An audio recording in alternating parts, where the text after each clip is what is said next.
over. "Did you gather anything of importance from the evidence of the inquest?" I asked. "It is difficult to say," he replied. "The whole of my conclusions in this case are based on what is virtually circumstantial evidence.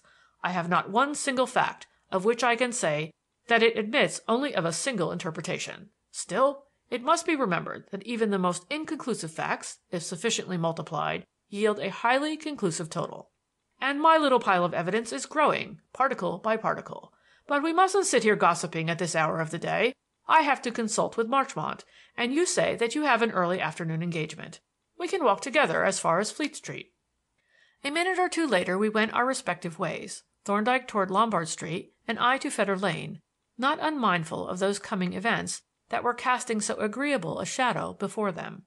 There was only one message awaiting me, and when Adolphus had delivered it, amidst mephitic fumes that rose from the basement, premonitory of fried plaice, I pocketed my stethoscope and betook myself to Gunpowder Alley, the aristocratic abode of my patient, joyfully threading the now familiar passages of Gough Square and Wine Office Court, and meditating pleasantly on the curious literary flavor that pervades these little-known regions. For the shade of the author of Rasselas still seems to haunt the scenes of his titanic labors and his ponderous but homely and temperate rejoicings.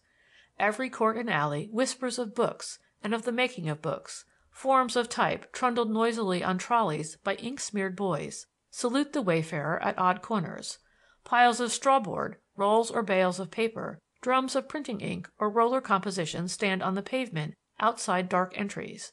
Basement windows give glimpses into Hadean caverns tenanted by legions of printers' devils, and the very air is charged with the hum of press and with odors of glue and paste and oil.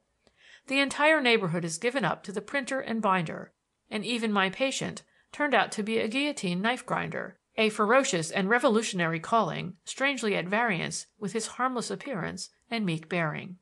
I was in good time at my tryst, despite the hindrances of fried plaice and invalid guillotinists. But early as I was, Miss Bellingham was already waiting in the garden. She had been filling a bowl with flowers, ready to sally forth. "It is quite like old times," she said, as we turned into Fetter Lane, "to be going to the museum together. It brings back the Tel al Amarna tablets and all your kindness and unselfish labor. I suppose we shall walk there today?" "Certainly," I replied. "I am not going to share your society with the common mortals who ride in omnibuses. That would be sheer sinful waste. Besides, it is more companionable to walk." "Yes, it is. And the bustle of the streets makes one more appreciative of the quiet of the museum. What are we going to look at when we get there?" "You must decide that," I replied. "You know the collection much better than I do." "Well, now," she mused, "I wonder what you would like to see, or, in other words, what I should like you to see. The old English pottery is rather fascinating, especially the Fulmer ware. I rather think I shall take you to see that." She reflected a while, and then, just as we reached the gate of Staple Inn, she stopped and looked thoughtfully down the Gray's Inn Road. "You have taken a great interest in our case, as Dr. Thorndyke calls it. Would you like to see the churchyard where Uncle John wished to be buried? It is a little out of our way, but we are not in a hurry, are we?" I certainly was not. Any deviation that might prolong our walk was welcome. And as to the place, why, all places were alike to me, if only she were by my side. Besides, the churchyard was really of some interest, since it was undoubtedly the exciting cause of the obnoxious paragraph 2 of the will.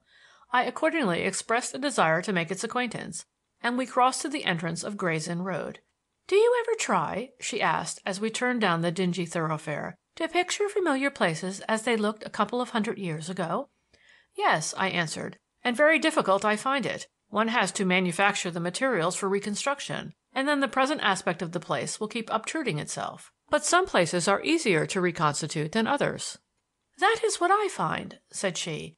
"Now Holborn, for example, is quite easy to reconstruct, though I dare say the imaginary form isn't a bit like the original. But there are fragments left, like Staple Inn and the front of Gray's Inn, and then one has seen prints of the old Middle Row and some of the taverns, so that one has some material with which to help out one's imagination. But this road we are walking in always baffles me. It looks so old and yet is, for the most part, so new that I find it impossible to make a satisfactory picture of its appearance.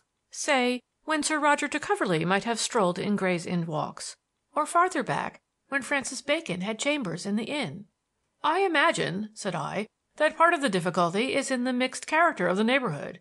Here on the one side is old Gray's Inn, not much changed since Bacon's time. His chambers are still to be seen, I think, over the gateway.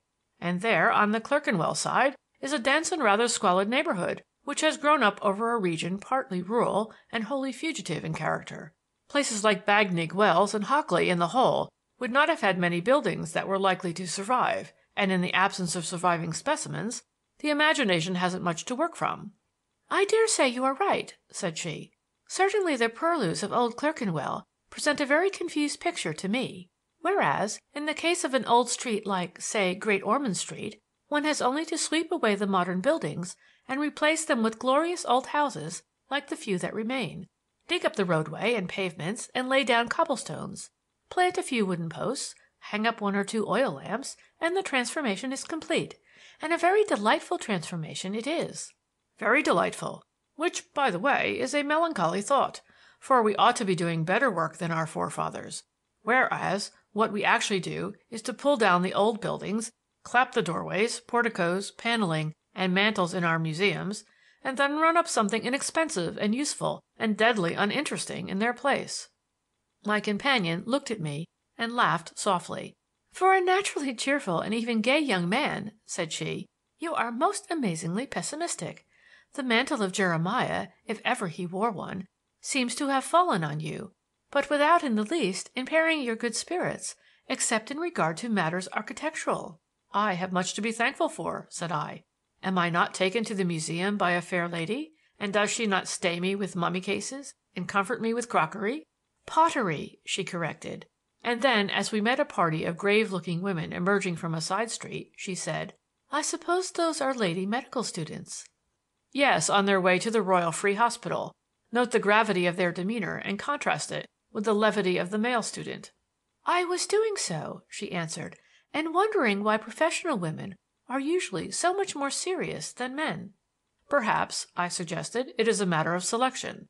A peculiar type of woman is attracted to the professions, whereas every man has to earn his living as a matter of course."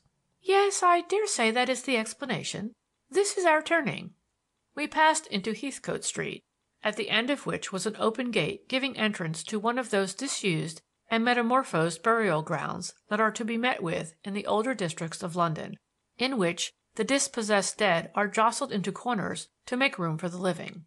Many of the headstones were still standing, and others, displaced to make room for asphalted walks and seats, were ranged by the walls exhibiting inscriptions made meaningless by their removal. It was a pleasant enough place on this summer afternoon, contrasted with the dingy streets whence we had come, though its grass was faded and yellow, and the twitter of the birds in the trees mingled with the hideous board-school drawls of the children who played around the seats and the few remaining tombs. "So this is the last resting place of the illustrious house of Bellingham," said I. "Yes, we are not the only distinguished people who repose in this place. The daughter of no less a person than Richard Cromwell is buried here, and the tomb is still standing. But perhaps you have been here before and know it." "I don't think I have ever been here before, and yet there is something about the place that seems familiar." I looked around, cudgeling my brains for the key to the dimly reminiscent sensations that the place evoked, until suddenly I caught sight of a group of buildings away to the west, enclosed within a wall heightened by a wooden trellis. "Yes, of course!" I exclaimed. "I remember the place now. I have never been in this part before, but in that enclosure beyond, which opens at the end of Henrietta Street. There used to be, and may still, for all I know, a school of anatomy, at which I attended in my first year. In fact, I did my first dissection there." "There was a certain gruesome appropriateness in the position of the school," remarked Miss Bellingham. "It would have been really convenient in the days of the resurrection men. Your material would have been delivered at your very door. Was it a large school?" "The attendance varied according to the time of the year. Sometimes I worked there quite alone. I used to let myself in with a key, and hoist my subject out of a sort of sepulchre tank by means of a chain tackle. It was a ghoulish business. You have no idea how awful the body used to look to my unaccustomed eyes as it rose slowly out of the tank. It was like the resurrection scene that you see on some old tombstones, where the deceased is shown rising out of his coffin, while the skeleton, Death, falls vanquished with his dart shattered and his crown toppling off. I remember, too, that the demonstrator used to wear a blue apron, which created